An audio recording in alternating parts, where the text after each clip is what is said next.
After 1 year from the ratification of this article, the manufacture, sale, or transportation of intoxicating liquors within, the importation thereof into, or the exportation thereof from the United States and all territories subject to the jurisdiction thereof of beverages purposes is hereby prohibited. That's the 18th Amendment to the United States Constitution. What it essentially does, it bans alcohol. This is prohibition. The only one of the amendments added to the Constitution that has since been repealed. That's a very interesting thing. How do you get something added to the Constitution, a document that is by its nature extremely hard to add things to, repealed? How do you pass something that becomes so unpopular that people want to go through that process again just to get it out? Well, it's an interesting thing that took place with the 18th Amendment. The United States was in an interesting place. As you remember, I've talked about the Constitution in my previous video. I talked about how hard it is to get an amendment. You need 2/3 of states to call for a convention, or you need 2/3 of senators to get a convention together, and then 3/4 of states to approve it. So how did something like prohibition, the ban of alcohol sales in the United States, transportation, the manufacture, the whole 9 yards, get banned? Well, that's kind of an interesting story. I mean, there's a lot that went into it. A lot of different books that talk about it. One I like here is The Perils of Prosperity.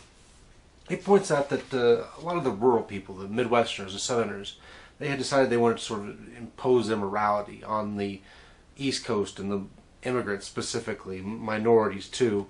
So yeah, there was a little bit of racism behind Prohibition. A lot of different reasons behind it.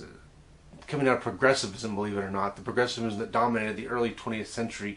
People thought they could change everything for the better. And so this idea came about that alcohol was a major bane upon the working class. So let's just ban it. We'll get rid of alcohol. And so the 18th Amendment is born. And the Volstead Act to go with it. The Volstead Act was the congressional action that actually gave states and the federal government the power to stop the sale of alcohol. And hence we have the 18th Amendment in all of its glory passed in 1920. And it failed. Now, it did bring down alcohol consumption in the United States by almost 2/3 in its first year, but by the end of Prohibition, alcohol consumption was about 70% of its original numbers. So it only slowed alcohol consumption. And in fact, money spent on alcohol was actually higher because bootleggers charged more. So people were actually spending more money on alcohol than they did before Prohibition.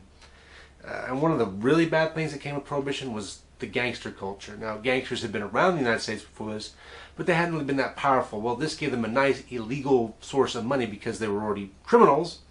Why not just go into this industry? Almost everybody wants it. A lot of millions and millions of people across the country did it. So, hey, alcohol, it's an easy way to make a lot of money, especially if you're a criminal. Hence, gangsters got a big boost from Prohibition. One could argue that it did do some of the things it was intended to do. As I said, alcohol consumption did go down, and the savings actually went up in this period. This book points out that savings went up. Some of the alcohol-related deaths went down. So it did work in small doses. The problem is it didn't work overall. People continued to drink. Speakeasies replaced saloons very quickly.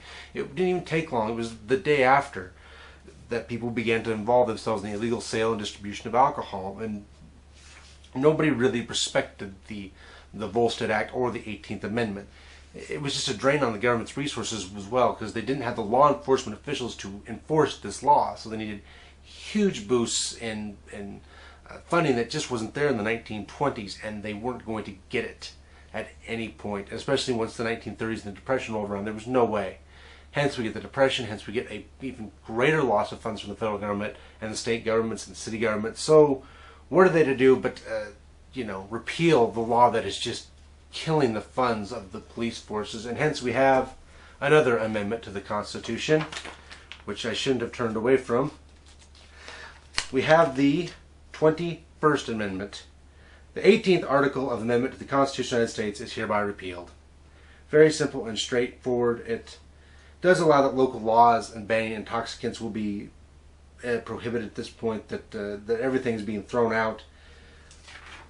Yeah, the 21st Amendment does no more than throw out the 18th.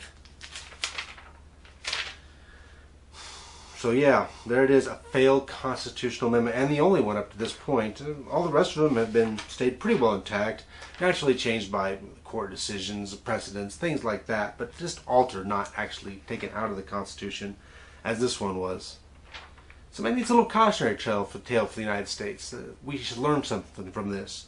Prohibition failed. It didn't succeed in its goals and had to be repealed. So if we're going to add something to the Constitution here in the United States, well, we better be dang sure we want to add it, because it's kind of hard to get out. Well, thanks for listening, and I hope that gives you a little historical perspective.